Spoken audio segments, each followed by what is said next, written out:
They kept the junior employees and cut the VP. Let me tell you why that's becoming a pattern. So if you are a director, a VP, a senior VP, or a C-suite leader right now, I need you to hear what I'm about to say. This is not a scare, a strategy, or a tactic. This is data. The layoff wave of 2026 is not hitting the bottom of the org like it used to. It's moving up the ladder. And the people who built their entire professional identity inside one company, inside one title, they are the most exposed right now.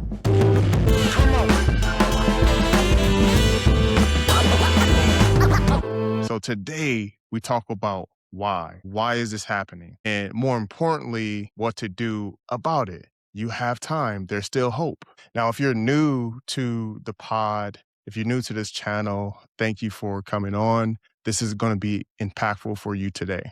But I'm going to help you get ahead of the storm before it actually comes knocking at your door. So let's talk about some data here. Now, let me give you some real numbers and what we're seeing across the board, because this is not my opinion. This is some data right here. So over 1,600 companies so far have announced mass layoffs. This is since January, since the beginning of this year, and they're not done. We're in Q1 right now when this comes out. So we're talking about Amazon, we're talking about Meta, we're talking about Microsoft, we're talking about Intel, we're talking about Block, we're talking about Workday, Salesforce, the bigwig, right? This is not a coincidence. If you watch where the money is going and if you watch the patterns, you'll see this is not struggling startups. These are major, the big players, right? So these are profitable, cash generating companies or enterprises, if you will, and they're cutting their senior leadership. Again, this is not a scare tactic or some type of strategy for me to get you guys to hop on the call, become a client. This is not about financial distress. This is about longevity. This is about where they see business as going for them in the future. This is about restructuring around a learner model. And in that learner model, they have to restructure for the future to project and forecast what it's going to look like a year or two from now. So they're getting ahead of it. They're cutting the highest salaries first. So that's the most efficient way for them to do it.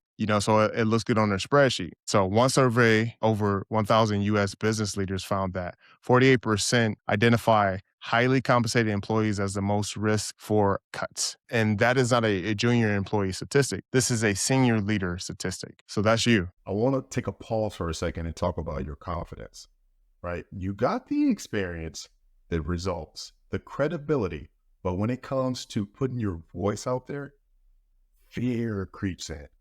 Who am I to do this? Does that sound familiar?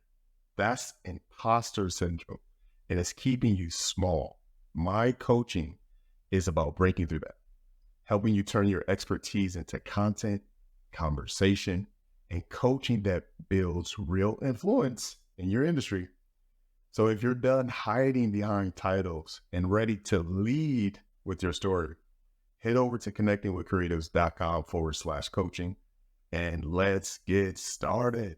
I'll see you soon. And I'm not laughing to make light of it, but we really have to look at the numbers here. And this is the time. But the beautiful thing is that this is the time for you to get in front of that. With the way that technology, the market is moving, the way that companies will need your expertise this is the gap that we can close. Here's what's changed and why the old rules no longer apply. For decades, seniority meant security, authority. You climb the ladder, you continue to get promoted, you go to the next level, and you retire, right? You build institution knowledge, you become a real asset in a way of what you do for that company or organization. You become indispensable. So you build the equity with the company, relationships and tenure for stakeholders and people that you influence within your company structure. So that model worked when the cost of replacing you was super high, right? So that model worked back in the day. That model worked, 10,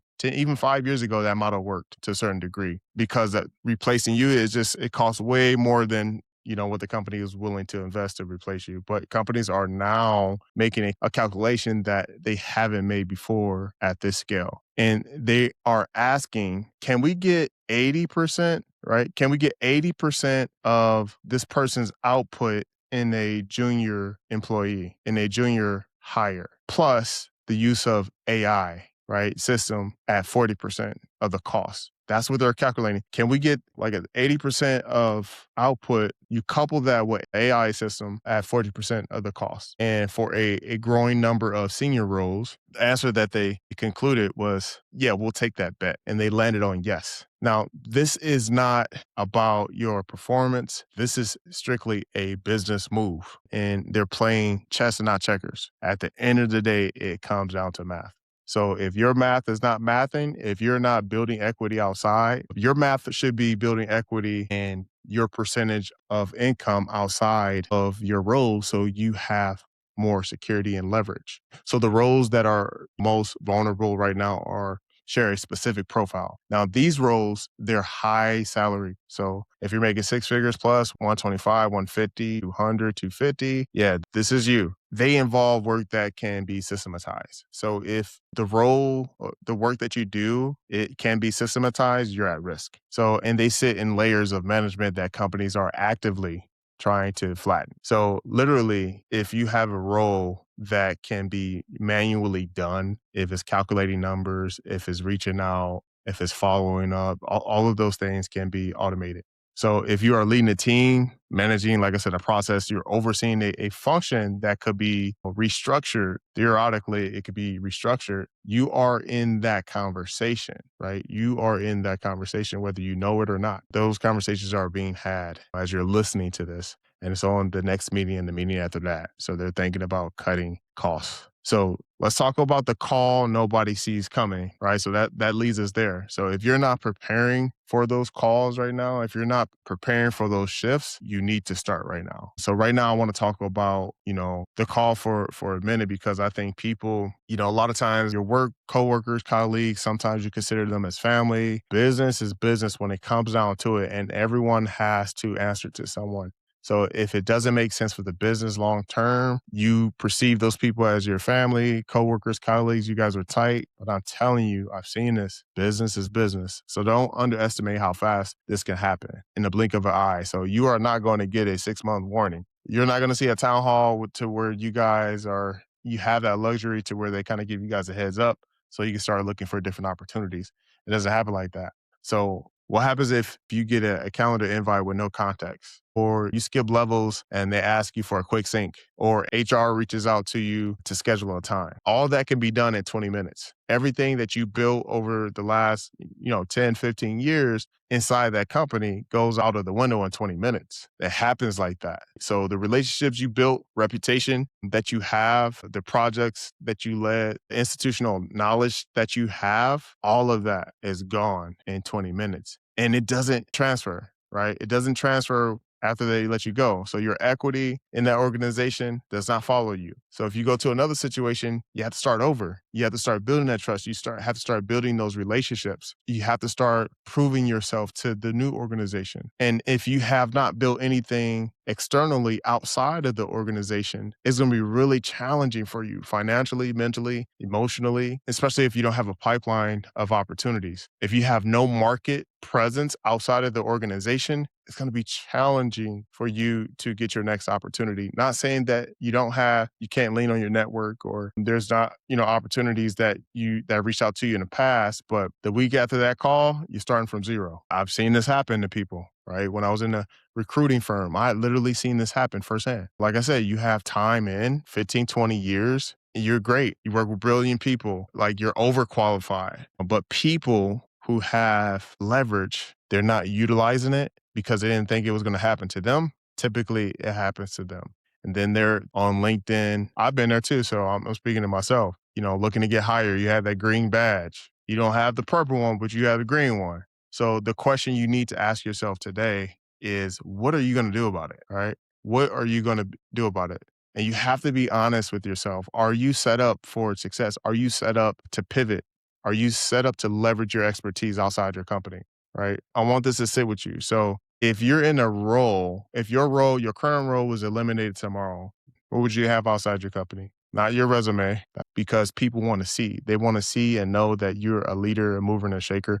They actually want to say yes before they actually interview you. Right? Can people Google you? What will they find? Is there an audience of people who know you, like you, and trust you, who knows your frameworks, who knows your thought process, who knows the value that you have to the market, who knows your principle? Is there a pipeline of connections that you strategically partner with, strategize with, had conversations with, network with, went on their podcast? Are there people in your pipeline who would pay for your expertise, independent of your title? Are there? If the answer is no, then you don't have leverage and you have to start building that. And it's not too late, right? This is not a character flaw. This is something that you have to do right now, especially in a senior leadership role, right? Even middle management at that in this. So that's the gap, right? And it's a gap that can be closed, but only if you start actively pursuing leverage and equity outside of your company. So not right before you think Q3 or Q4, you have to start now. You have to start before the call comes, not after. Because after, I know you're going to be in scarcity mode. You're going to be in thirsty mode. You're going to be in not in the right mind. This is the best time to build while you actually have leverage, while you're still leverage your title, leverage your network. It's always easier to get another opportunity when you currently have one. For whatever reason, it's always easier to do so. And as we transition, so here's what separates the professionals who will navigate this wave without panic. Like I was alluding to, like if you started like 3 months ago, really looking into opportunities, or if you're listening to this and you want to start now and you still have your role, perfect. If for whatever reason you're finding this, as in when you're searching for a different opportunity, now is the best time to start. But if you have a role and you want to start building leverage, that's probably the best time to do it. The scarcity mind, you don't have a panic mode, be in your clear mind and make the right decisions and pivots and build without needing it. Right. This is the smartest way to do it. The people I'm talking about, they build a platform first. They recorded their thinking out loud. They created a body of work outside the company that the market can find without them being in the room. And that's what you want. That's what essentially what I was rambling about is you want to build that. Like I said, they're building while they still have infrastructure that makes them irreplaceable to the market. So that's what you want. You want to be able to build while you still have that role because that just, it gives you more leverage, not just for your employer, but for you. So that infrastructure does not have to be like massive. It's not required millions of followers. You don't need a lot of followers to make an impact. Honestly, all it takes is several consulting, advisory, but all it requires is consistency, positioning, and a 12-month commitment to showing up in the right places with the right message for the right audience. That's what it takes. You can take this for what it's worth, to do your own research, but I guarantee you, you have to start right now because if you do not start right now, you will be trapped. The only position you will like or you will want will be the position that you choose to create. So the layoff of Wave 2026 is real. The data is clear, and the professionals who are going to come out of this period ahead are not the ones who were most loyal to their employer. I promise you. I've been laid off. Nothing personal. It's always business. And if you have been laid off in the past or in 2026, it wasn't personal. It's business. I'm here to encourage you. You need to get ahead of this right now and to start to strategically build something that belongs to you because your employer, I know you're grateful, but they're only thinking about them. They respect you while you're there, but at the end of the day, they're going to make a business decision that works for them. So if you are a senior corporate leader, founder, VP, director level, right, it's time to build a platform that protects you regardless of what any company decides. So the link is in the description. So if you want to start building your future, you want to start building leverage, check the link in the description. See what works for you. If it makes sense, we can hop on the discovery call, but at least you know where you stack up against the market. All right. I'll see you guys on the next one.